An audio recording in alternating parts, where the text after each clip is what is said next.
थोड़ा सा पैसा आ गया, थोड़ा सा सुख आ गया तो नाक ऊंचा हो जाता है। क्या आ जाता है? घमंड। क्या आता है? हाँ, घमंड आता है। ध्यान रखना, शास्त्रों में उल्लेख है सनत कुमार चक्रवर्ती के बारे में। सनत कुमार चक्रवर्ती कामदेव और इंद्र भी शर्मा जाएं ऐसी सुंदरता वाले, जैसे ही वो राजसभा में बैठते पूरी दुनिया आकर्षित हो जाती, इतनी सुंदरता। वो खुद ही अपनी सुंदरता से फूले नहीं समाते कि मैं कितना सुंदर हूं, ऐसे सुंदर तो कोई नहीं। हाँ, इतनी सुंदर चमड़ा क्या है, मखमल की कोई कपड़ा समझो, ऐसे मलिन, ऐसे एकदम चमकीला।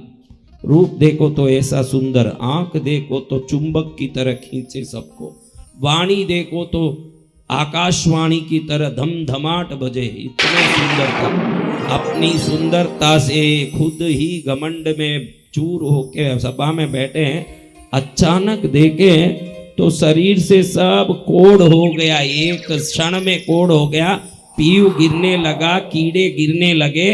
जब तक पुण्य था तब तक रूप था न, जैसे ही पुण्य खत्म हुआ कोढ़ हो गया। क्या हो गया?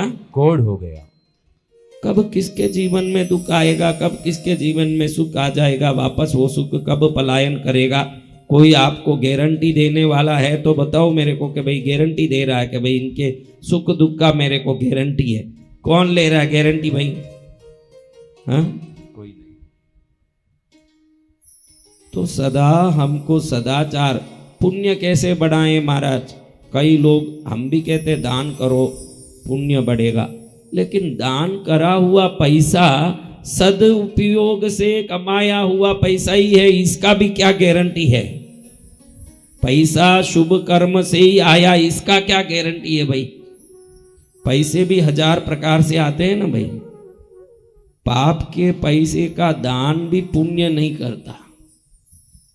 तो एक ही कर्म कर सकते हैं। पुण्य कैसे कर सकते हैं?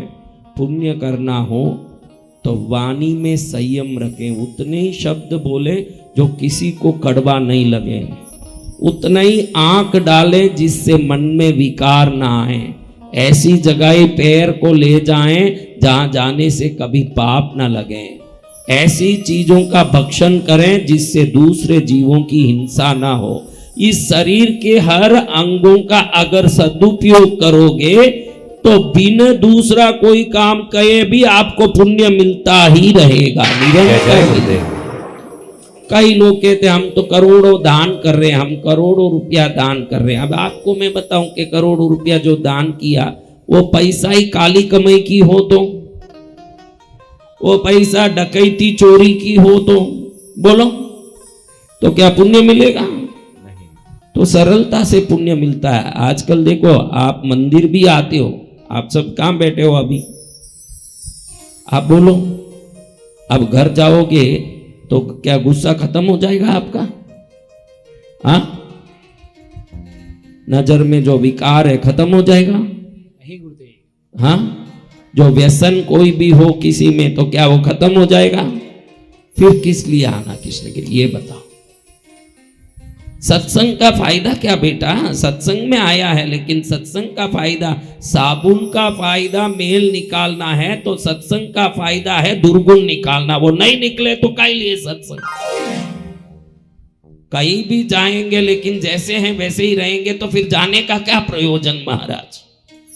अभी आप मन में ठान लो कि कृष्णगिरी आए हैं तो अब सोच समझ के बोलेंगे, सोच समझ के चीजों का, शब्दों का, वाणी का उपयोग करेंगे। मन में आए मन गढ़ंत बातें बोल के लड़ेंगे नहीं। यही लाइन में लड़ लेते हैं कि मैं पहली खड़ी थी न, तू घुसी कैसे?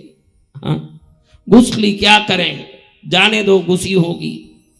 उनको मालूम नहीं है कि गुरुदेव तो ऐसे देखते हैं तो पीछे वाले पर ही नजर पड़ता, आगे पड़ता ही नहीं है, क्योंकि इतने ऊंचे बैठे हैं, नजर सीधी कहाँ जाती है? देखो, आप ही देखो नजर कहाँ जा रही है। ऐसे देखना मुश्किल से देखना पड़ता है, क्योंकि झुके तो ही सामने वाले दिखते हैं, बिन झुके ही पीछे झुकते हैं। होशियार जिसको गुरु का नजर चाहिए वो पीछे ही बैठे, जय जय गुरुदेव, तो जाके पीछे बैठ जाएगा कि गुरुदेव का नजर तो ऐसे ही देखो कैसे जा रही है। मेरे को मुश्किल करके यहाँ, मैं तो कभी ये संगीतकारों को इनको देख ही नहीं पाता हूँ। इस तरफ देखा क्या कभी आपने? क्योंकि उसके लिए थोड़ा श्रम करना पड़ रहा है मेरे को, ऐसे करना पड़ता है तो ही ये दिखते हैं, बिना कुछ किए ही सीधा। क्योंकि मैं आप जैसे गर्दन झुकाने का आदत ही नहीं हूं, मेरा पीठ या गर्दन कभी झुकता नहीं है। एक बार हवन में फूल ऊपर रख दिया तो वो फूल नीचे ना गिरे, अंत हवन तक ये ध्यान रखता हूं। समझ पड़ गया आपका? क्योंकि जो गर्दन झुकाता है ब्रह्मांडीय ऊर्जा उसमें प्रवेश नहीं करेगा। मनुष्य में और तिर्यंच में फर्क क्या है? तिर्यंच ऐसे बढ़ता है ना, मनुष्य सीधा बढ़ता है। आप सीधा बढ़ने के बाद भी पीठ झुका के बैठे हो तो पशु हो, कुत्ते की तरह हो तुम लोग। कुत्ते की तरह है, वही ऐसे बैठता है। आप कैसे बैठे हो? अभी ऐसे बैठे हो ना, ये कुत्ते का आदत है। कुत्ता ही तिर्यंच है तो पीठ झुका के बैठेगा।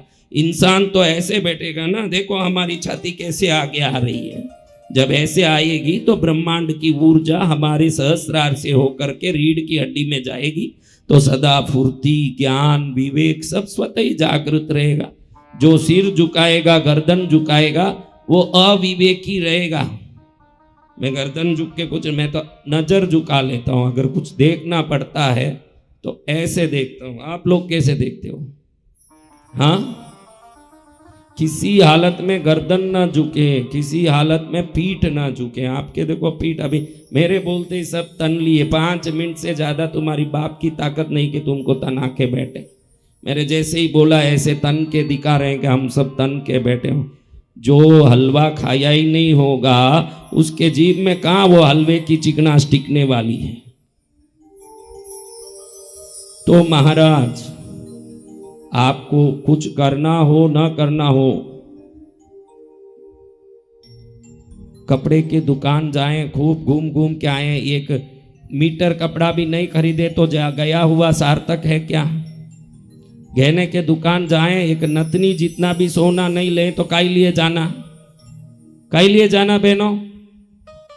और आप बोल रहे हो कि हमारे जाने के बाद भी गुस्सा कम नहीं पड़ेगा, गाली कम नहीं पड़ेगी, गंदगी कम नहीं पड़ेगी, फिर आप कृष्णगिरी क्यों आए?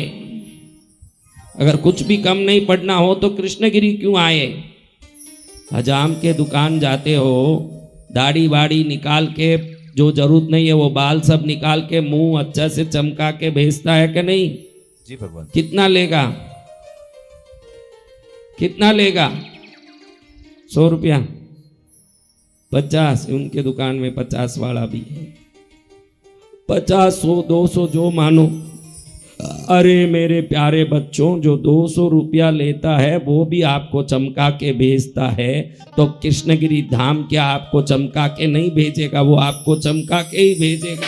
जय जय गुरुदेव। 200 रुपया लेने वाला नाई भी आपको चमका सकता है, तो माई कैसे नहीं चमका सकती है जब नाई चमका सकता है? जय जय मां। गुरुदेव की। हाँ,